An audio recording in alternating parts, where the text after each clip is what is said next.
এবার তারাপীঠের রোগীদের চিকিৎসা পরিষেবা না দেওয়ার অভিযোগ উঠল আশা নার্সিংহোমের বিরুদ্ধে।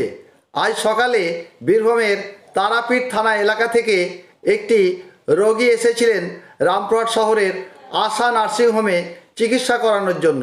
আমার নাম অর্পিতা মণ্ডল। বাড়ি কোথায় আপনার? তারাপীঠ। কি অসুস্থ কি এবং কি কাকে দেখাতে এসেছিলেন? আমি এখানে দেখাতে এসেছিলাম অশোক চ্যাটার্জি থেকে, সমীর কুমার সিংহ অশোক চ্যাটার্জির নার্সিংহোমে। তো আমি এখানে আসার পর আমার সঙ্গে যেটা হয়, আমি নাম লেখানোর পর আমাকে বাড়ি জিজ্ঞেস করে, আমি বলি আমার বাড়ি তারাপীঠ। তারাপীঠ বলার পরে বলে না, তারাপীঠের কোনো পেশেন্ট এখানে দেখানো যাবে না, তুমি যাও এখান থেকে যাও। এটাই হয় আমার সঙ্গে। আচ্ছা, মারধর করেছে নাকি আপনাকে? না, মারপিট করেনি, আমার সঙ্গে খুব অভদ্রভাবে কথা বলা হয়েছে। কে বলেছে? ডাক্তারবাবু? ডাক্তারের সব স্টাফগুলো আমার সঙ্গে কথা বলেছে। ডাক্তার বলেছে না? ডাক্তার বলেছে যে তারাপীঠের পেশেন্ট কিছু দেখানো যাবে না। কোন ডাক্তার? অশোক চ্যাটার্জি। অশোক চ্যাটার্জি।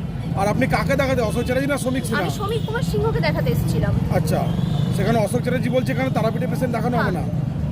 আচ্ছা, আপনার কি অসুখ কি হয়েছে? আমার অ্যাজমা আছে, তো আমি সমীর কুমার সিংহকে দেখাই। তো আমি তার জন্য চেক আপে এসেছিলাম। তো আসার পর আমার সঙ্গে এই ঘটনা হয়। আপনি এখানে রেগুলার দেখাতে? রেগুলার না, আমি দেশপ্রিয়াতে সামনে 2 পরে আগে দেখিয়েছিলাম। তো এখানে আমার চেক আপ এসেছে, যেহেতু শনিবার রবিবার এখানে ডাক্তারবাবু বসে, তো সেই কারণে এখানে আসা। তারপর এখান থেকে আমাকে তাড়িয়ে দেওয়া হয়।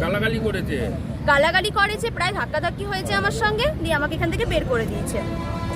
নার্সিংহোমের কর্মরত স্টাফরা ওই রোগীকে তাড়িয়ে দেয় বলে অভিযোগ। কি নাম আপনার? জয় কি? আমার নাম জয়প্রকাশ ঝা। হ্যাঁ, কি হয়েছিল? দিদি এসে সকালে এসে বলছে যে আমি রিপোর্ট দেখাবো, জিজ্ঞেস করুন রিপোর্ট দেখাবো বলেছে। আমরা যে রিপোর্ট দেখার কোনো নিয়ম নেই, ডেটটা দুটো প্রেসক্রিপশনে লেখা রয়েছে। রিপোর্ট দেখার আগের কথাটা না, হ্যাঁ প্রথমে বলেছেন আমাকে বলতে, তার বলছে না আমি চেক আপ করাবো। আমি তাহলে বসতে হবে, এই স্লিপগুলো সব দেখা শেষ হবে, তারপর কিন্তু আমি দেখাবো। এটা বলেছি, কিন্তু আর কোনো কথাই বলিনি। আমার 90% রায় পড়ে গেছে, কিন্তু জানেন তো আমি একটা পেশেন্ট, সবাই সমান।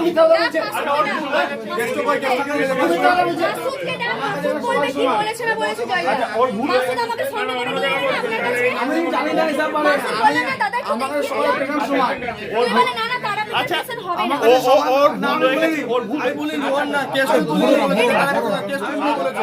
দাদা, ভুল একটা মানুষের হয়, ভুল কি 3টে মানুষের হয়? ওদের ভুল হয়ে গেছে, আমি পুরো ডিসিশনটা নিচ্ছি ওদের সঙ্গে বসে। আমার 90% তারাপীঠের পেশেন্ট।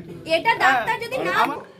পেশেন্ট আরও অভিযোগ করেন যে তারাপীঠের কোনো পেশেন্টকে দেখবেন না বলে ওই কর্মরত স্টাফ জানান। এই নিয়ে নার্সিংহোমের কর্মী ও ডাক্তার সমীর কুমার সিংহের সামনে বিক্ষোভ দেখায় পেশেন্ট ও তার আত্মীয় স্বজনরা এবং তারাপীঠ এলাকাবাসীরা। হয়েছে যে তারাপীঠের একজন মহিলার এখানে সকালবেলা আজকে ডক্টর সমীর কুমার সিনহাকে দেখাতে এসছে। ওরা ও এন্ট্রি করে নিয়েছে, নাম লিখে নিয়েছে। তারপরে যখনই জিজ্ঞেস করেছে যে বাড়ি কোথায়, ও বলেছে তারাপীঠ শুনলেই ওরা ধাক্কা দিয়ে বের করে দিল একটা মহিলাকে।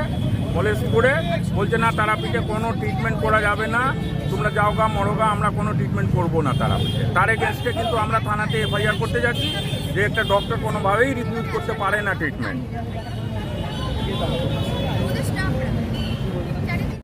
এ বিষয় নিয়ে একটি লিখিত অভিযোগ রামপুরহাট থানায় দায়ের করা হয়েছে। তারাপীঠের পেশেন্ট দেখা হবে না? আমি তো আপনার কাছে শুনছি। আপনি দিতে পারবেন না, এরকম কিছু হয় নাকি? এই তারাপীঠ মানে রামপুরহাট এই পাশাপাশি যায়। পেশেন্ট সবাই সমান? সবাই সমান, ও হয় না। তাহলে যারা বলেছে তাদেরকে সতর্ক করবেন না? আমি বলে দিচ্ছি, এরকম যেন কেউ না বলে। আমি বলেছি, এরকম কেউ বলেনি। আমি জিজ্ঞেস করলাম জয়কে, কেউ বলেছে? বলছেন না, আমি তো বলিনি। এবার আমার কাছে প্রমাণ আছে, জয় যদি অস্বীকার করে আমি প্রমাণ করাতে পারবো। আমার কাছে সব পেশেন্ট সমান।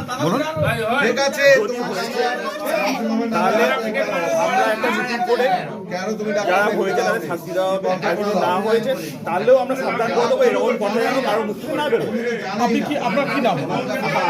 আমি এখানে কেউ না, আমি ডক্টর অশোক চ্যাটার্জি ছেলে, ডক্টর অভিষেক চ্যাটার্জি।